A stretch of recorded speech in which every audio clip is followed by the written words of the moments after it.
حلواني بدل الوش الواحد 100. واقلب على الوش التاني واديهم الوش التايواني، ما هو كله مش حلواني وبدل الوش الواحد 100. واقلب على الوش التاني واديهم الوش التايواني، ما هو كله مش حلواني وبدل الوش الواحد 100. والرك بقى عالتربية ولا انفصام في الشخصية، بس بتوجع صحابنا، جرى ايه وفي ايه قلبنا.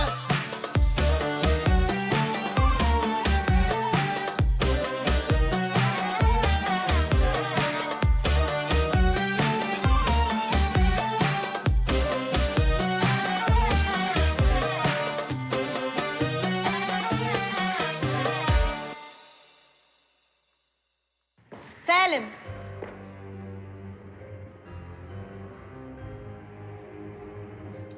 كنت بتعمل ايه مع الزفتة دي؟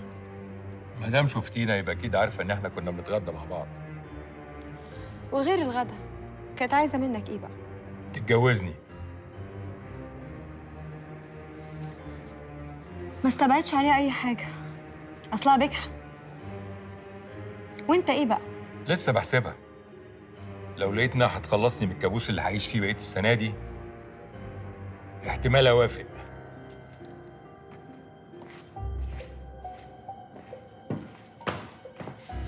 للدرجة دي انا بقيت رخيصة في نظرك؟ بتقولها لي وتمشي كده من غير اي اعتبار لمشاعري كبني ادمة ليها كرامة؟ ليه القساوة دي؟ ليه معاملتك الوحشة ليا دي؟ انا من يوم ما دخلت بيتك وانا مراعية ربنا فيك وفي بنتك، وجبت لك الولد اللي بتتمناه من الدنيا. ليه كده؟ فاكر يوم جوازنا؟ فاكر كنت بتقولي ايه وفرحان ازاي؟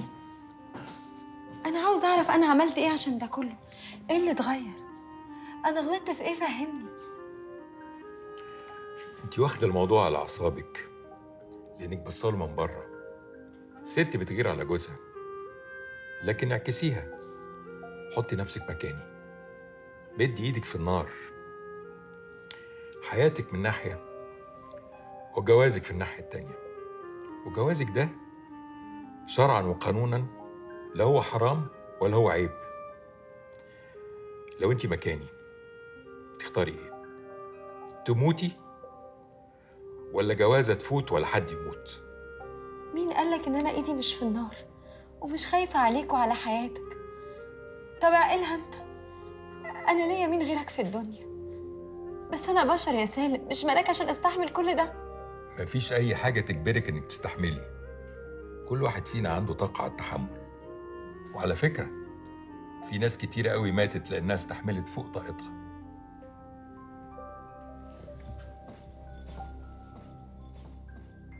اشوف وشك بخير يا عريس.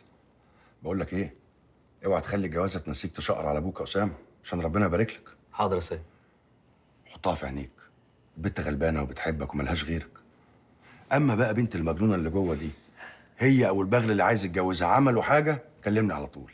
حاضر. اشوفك على خير يا بس. هوصلك على الباب. يا راجل يا طيب. هوصلك على الباب. يا راجل يا طيب، خش لمراتك. الف مبروك يا عروسه. الله يبارك فيك يا سيد. دي مبسوطه مبسوطه. في حاجه يا سيد؟ ربنا يفرحكم. فروقه، بقول لك ايه؟ نعم. انا عايزك تغطي على غياب اخوك. ها؟ عينيك في وسط راسك ودانك في مكانها، ومش عايزك تروح تتسلط على باب العرسان زي ما قفشتك من شويه. سمعت حد بيصرخ، قلت اشوف فيه ايه. ما انا عارف. بص بقى، حد بيصرخ، حد بيلطم، حد بيولع في الشقه، خليك في حالك. ما تزعلش مني على اللي حصل بيني وبين امك. لو شفت ابوك زعلان قد ايه مش هتزعل. معلش يا طارق. انا بحبك قوي يا سيد. وانا بموت فيك يا طارق. بص بقى، نسخه المفتاح دي اياك امك تعرف ان هي معاك، هتقلبها منك. عايزك تخفيها في مكان لا يمكن حد يوصل له. ما تخافش. اقول لك اضربها هنا. يلا. سلام. سلام. سلام يا سيد.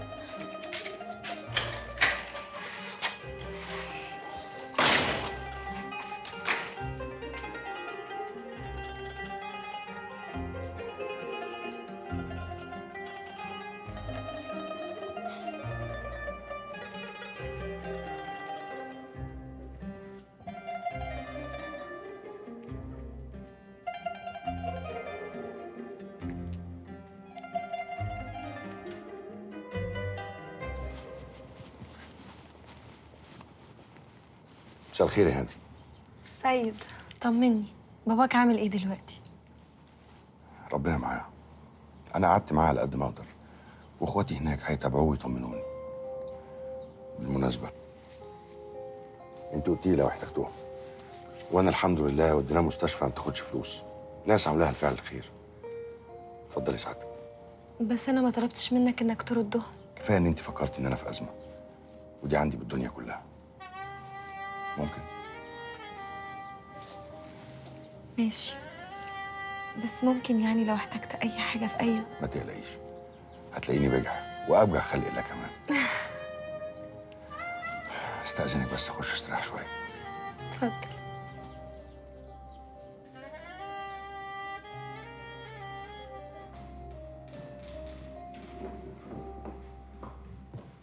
كنت فين؟ مالك في ايه؟ بدور عليك من الصبح وبكلمك على الموبايل، مرة مقفول ومرة مشغول.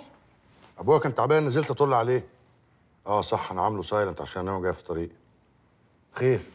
مفيش، الكلام اللي انت قلته لي امبارح كل دماغي، ما بقتش عارفة افكر. حلو قوي، خلي دماغك كده عماله تاكلك لحد ما اخش اريح، وبكره في البريك اساليني، وانا اللي ربنا يقدرني عليه هبقى اقوله لك. يا سلام، يعني انت تاكل دماغي وتقول لي كلام خليني ايأس، وبعدين تقول لي ادخل انام؟ هاي، اهلا سالي. فاضية ولا اجيلك في وقت تاني؟ لا فاضيه. اديكي لقيتي حد تتكلمي معاه. خش ريح بقى وابقى ارجع لك تاني.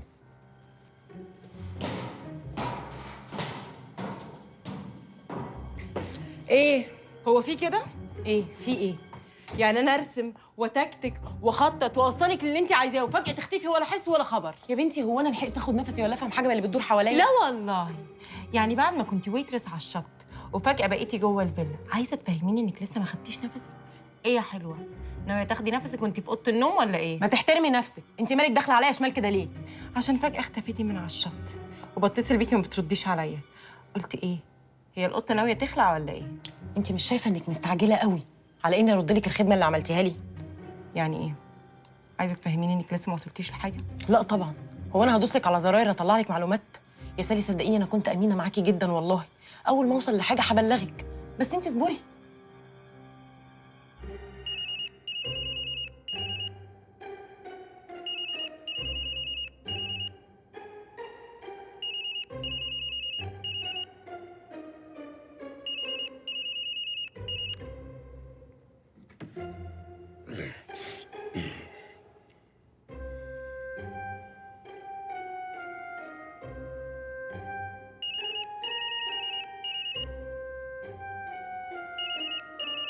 ابن الرزل ده.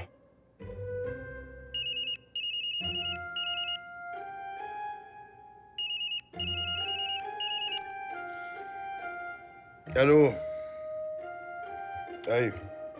ماهر مين يا ابني؟ ماهر باشا؟ يا باشا.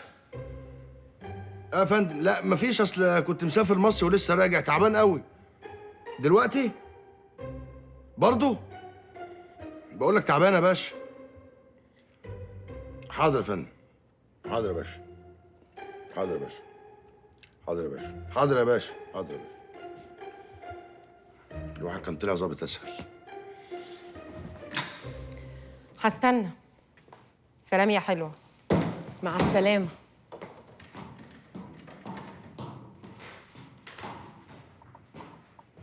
ايه ده؟ انت خارج ولا ايه؟ خارج. هو انت مرات ابويا؟ وبعدين تعالي هنا. انت تعرفي البت دي منين؟ عادي يعني، بنت متغربه زيها، وبعدين تعالى لي انت هنا، انت تعرفها منين انت عشان تسالني انا معرفها ولا معرفهاش؟ راديو واتفتح يا بنتي. الله، انت ما كلمتيش وانت صغيره ولا ايه؟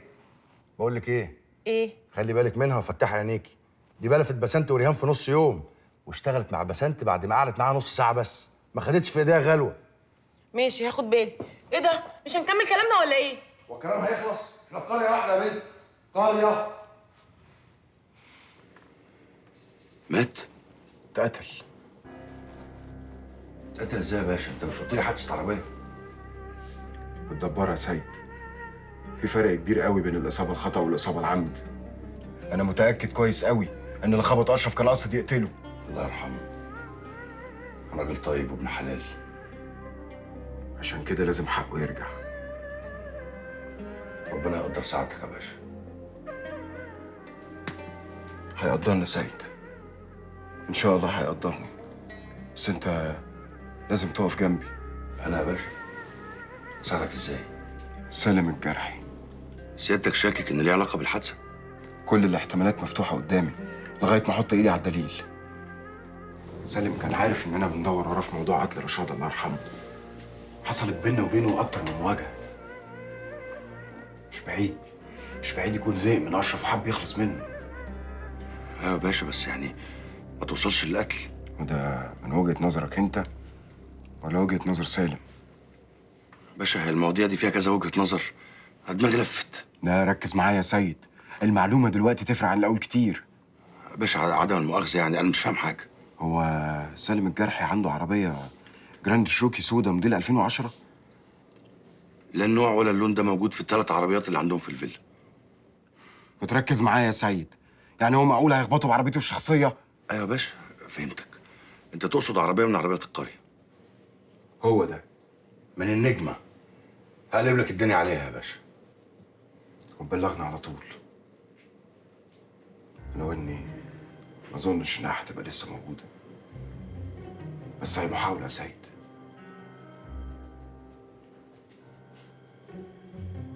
الو يا باشا، السيد ابو الليف جوه عند ماهر بيه في المكتب. وعايز منه ايه؟ كان عايز يتقص على عربيه شروكي سودا، يشوف اذا كانت تبع القريه هنا ولا لا. ايه ده؟ معقوله بيشك فيا؟ اتجنن ده ولا ايه؟ تصدق سعادتك، بس ما تقلقش، انا نفيت له الفكره دي خالص. ايه ده؟ انت لحقت تيجي هنا امتى؟ انت طالع بمنظرين ولا ايه؟ سليمان بيه جاي يبلغك ان انا كنت في القسم من شويه يا باشا. تحب تبلغ الباشا ولا خلاص؟ خلاص روح انت دلوقتي يا سيد. تاني مره لما تعرف حاجه ما تبقاش تيجي على طول، ما تقلقش. انت دلوقتي بقيت مصدر ثقه، ولا ايه يا سليمان؟ اللي تشوفه سعادتك. تصبح على خير يا فندم. يبقى اتاكد ان حسونا فرم العربيه. هو في حد شاكك في حاجه يا باشا؟ ما تقلقش بالك، الولد الظابط بتاع الاسم بيدور على العربيه. صدقتيني لما قلت لك ان اللي زينا لازم يتفرج من بعيد لبعيد، وانك كان ممكن تحصل امك لو عرفوا انت جايه هنا ليه. ظابط زي الورد يفرح، كل مشكلته ان هو نخر ورا ابوك شويه. بعته اللي يخبطه بعربيه عشان يخلص منه، مات في عز شبابه عشان اتجرأ ودور ولا سالم الجرحي. يعني ايه؟ اسكت واسيب حقي ولا ارجع مطرح ما كنت؟ والله ما انا عارف اقول لك يا سماح، خايف اقول لك ارجعي مطرح ما جيت ابقى بظلمك. ازاي تبقي شايفه العز ده كله حواليك وتفضلي بصاله من البدروم، وان اخرك تبصي من شباك اوضتك على جزمه اختك اللي كمان كذا الف وهي معديه فوقيكي. ولو قلت لك نخربي ورا حقك عشان تقبي لفوق وجزمتك تبقى حيزه جزمه اختك، ممكن اكون ببعتك لقضاكي. ما فهمتش حاجه. احسن برضه، عشان لو فهمتي هتتعبي. اقول لك خليكي تتفرجي من بعيد لبعيد، جايز يجي اليوم اللي تقدري تطلعي فيه من تحت لفوق يا سماح.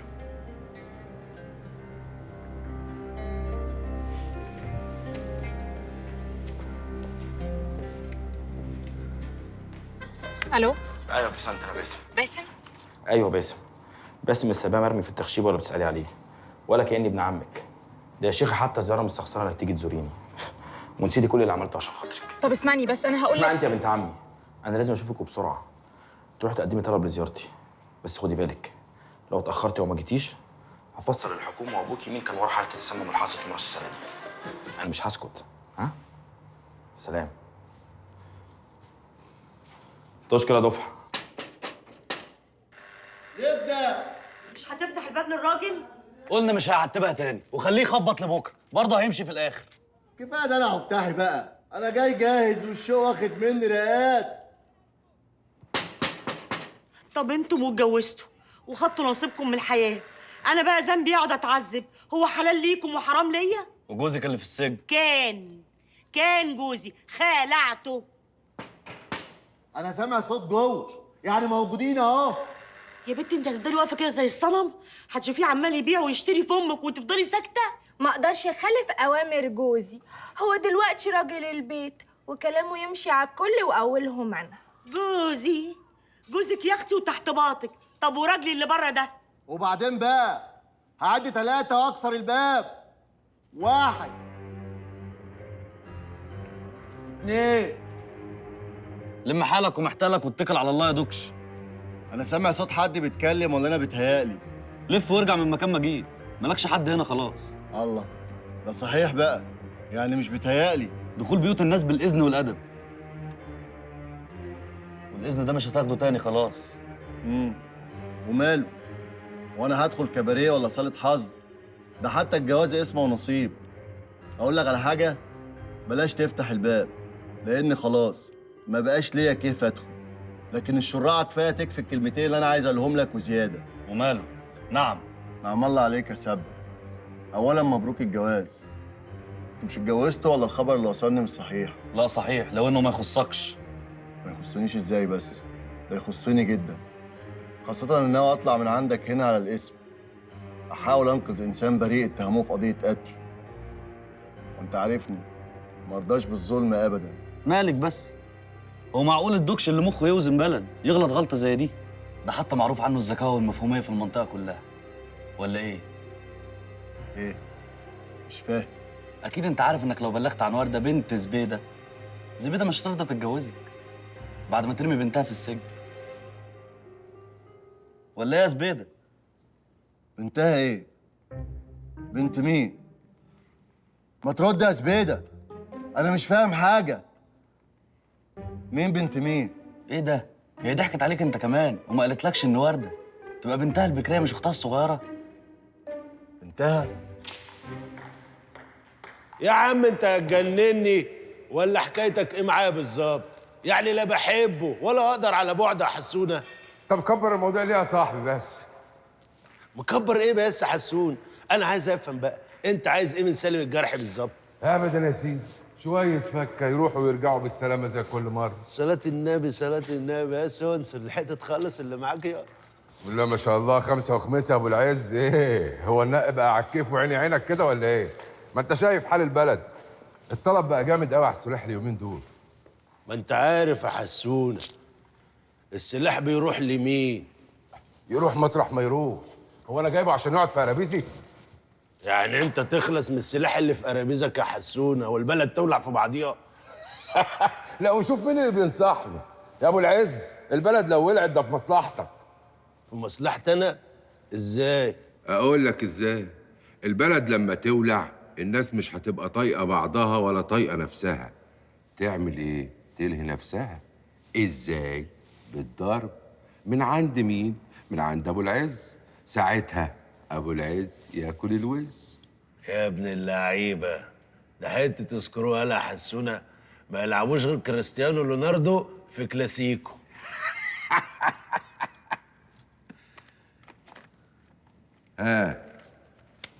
هتعمل ايه؟ اعمل ايه في ايه؟ في موضوع سالم. هو انا بقول من الصبح؟ موجاتي حبيب قلبي، من بعد الاشواق والسلامات ببعت لك كل دقيقه جواب من اول ما اصحى لحد كده. وكفايه موجه في ايه تاني؟ هات التليفون الله لا يسيء. من عينيا. اتفضل يا سيد الرجاله. موجاتي ربنا يخليها لك.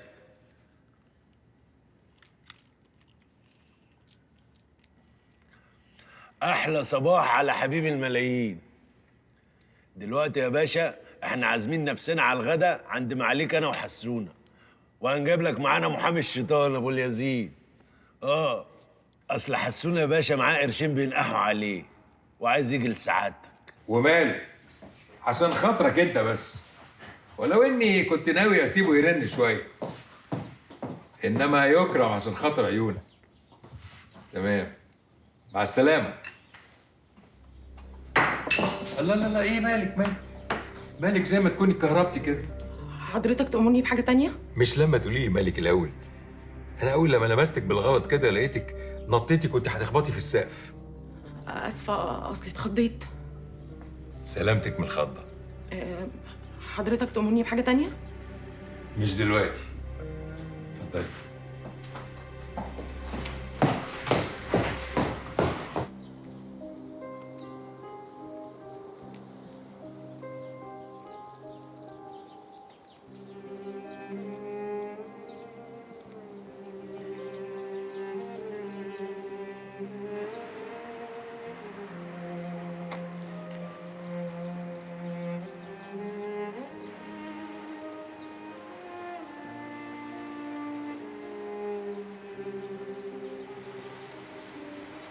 سيد أنا مخنوقة قوي وما عنديش حد أثق فيه عشان أقدر أتكلم معاه.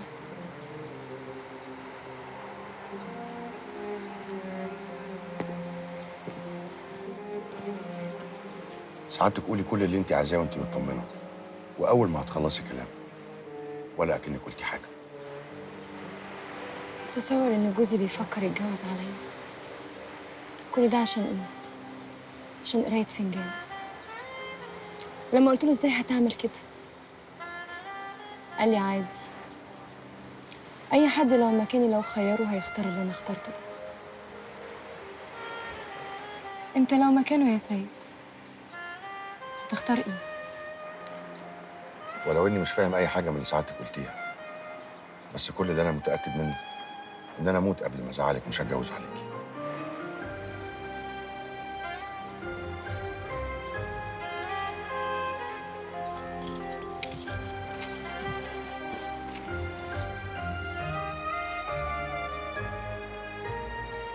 خدي.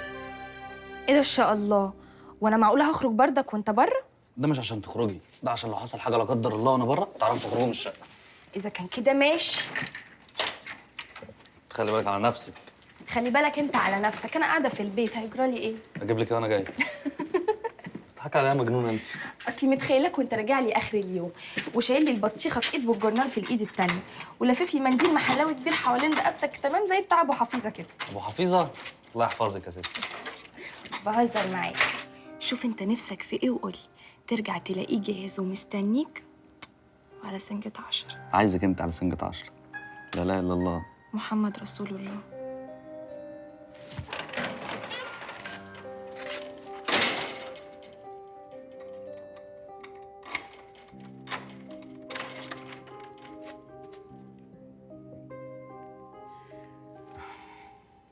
في حاجة؟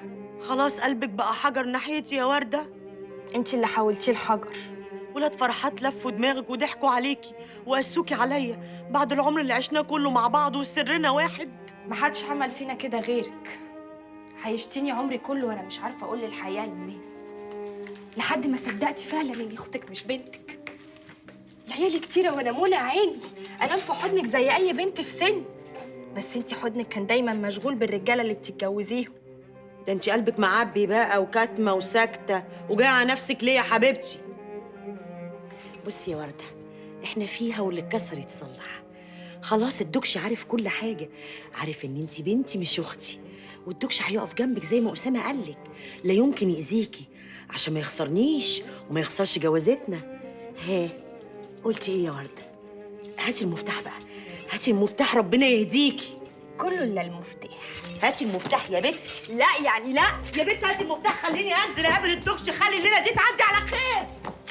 بت انت يا بنت هجريك من شعرك هبططك. يا بنت هاتي المفتاح، هاتي المفتاح، هاتي المفتاح. سما لا يعني يا بنت يا بنت تعالي هنا، تعالي هنا يا بنتي، تعالي. مالك ايه اللي جرالك؟ كنت حنينه عليا وانت اختي، ايه اللي جرالك وانت بنتي؟ افتحي يا ورده، فاكره علا زمان؟ هتشوفي بس تقعي تحت ايديا. ماشي ماشي يا ورده. اتفضل يا فندم. نادر.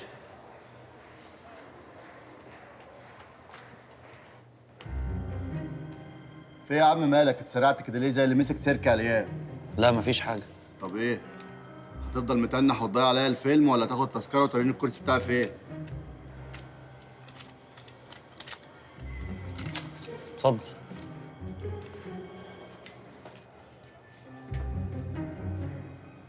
هتفرج يا جردل يا شبشب يا صندل. صندل ده الاستاذ عبد العزيز؟ لا حضرتك طبعا يا خالو، ما هو انا اللي مضايقني.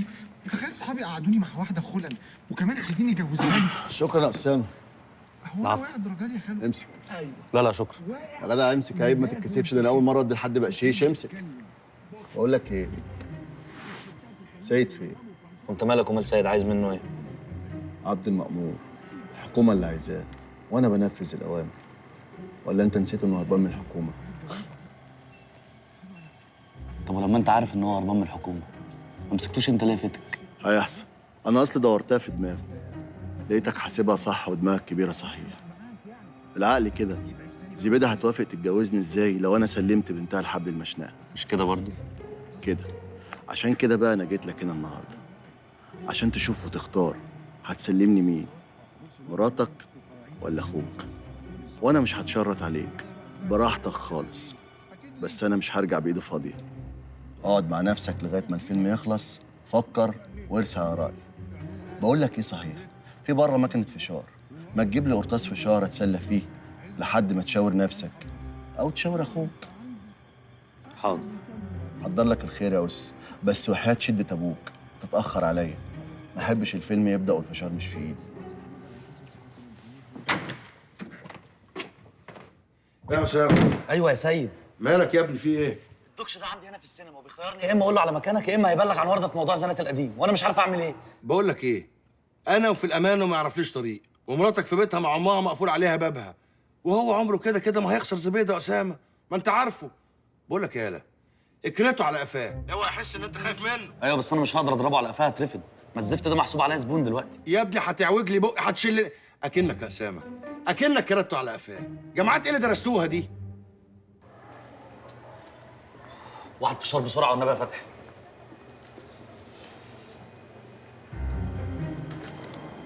لا مؤاخذة. ولا يهمك يا عم. بقول لك مين فشار؟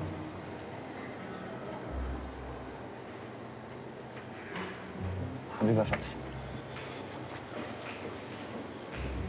هو الحمام منين؟ شكرا.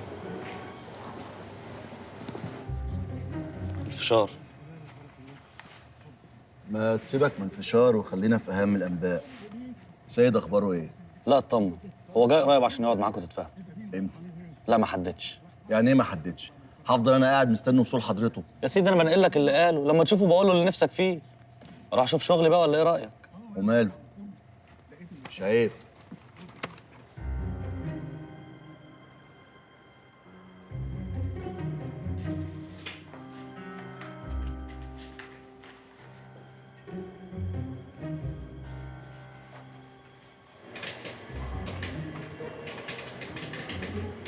بقول لك يا عم مؤمن، الموبايل ده لقيته في الحمام، خليه معاك، كان صاحبه يسأل عليه.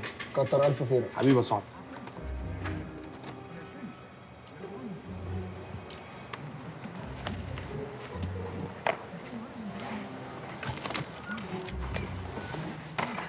حلو الفيلم؟ حلو الموبايل؟ حلو الموبايل.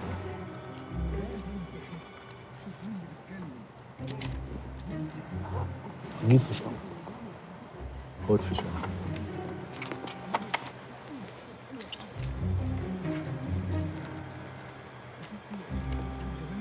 الو. ايه يا مين جلال؟ بقول لك ايه والنبي، عايز اديك كام نمره كده تقول لي مكانهم فين بالظبط، الله يصلح حالك.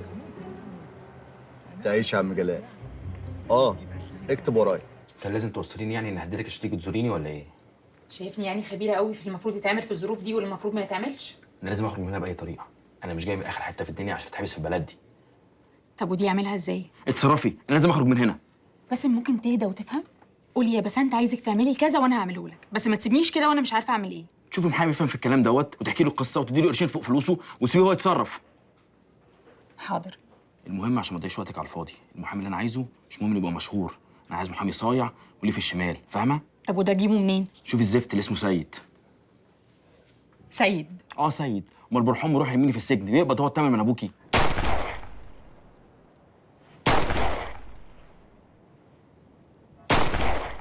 سيد، وانت ممكن تستخدم السلاح ده على اي حد. صدقني سعادتك، انا عمري ما فكرت اني اشيل سلاح، بس دلوقتي لازم اشيل سلاح، بقت شغلتي بقى. لازم احمي اللي بحرسه. بس عمري ما فكرت اذا كنت اقدر استخدمه ولا لا.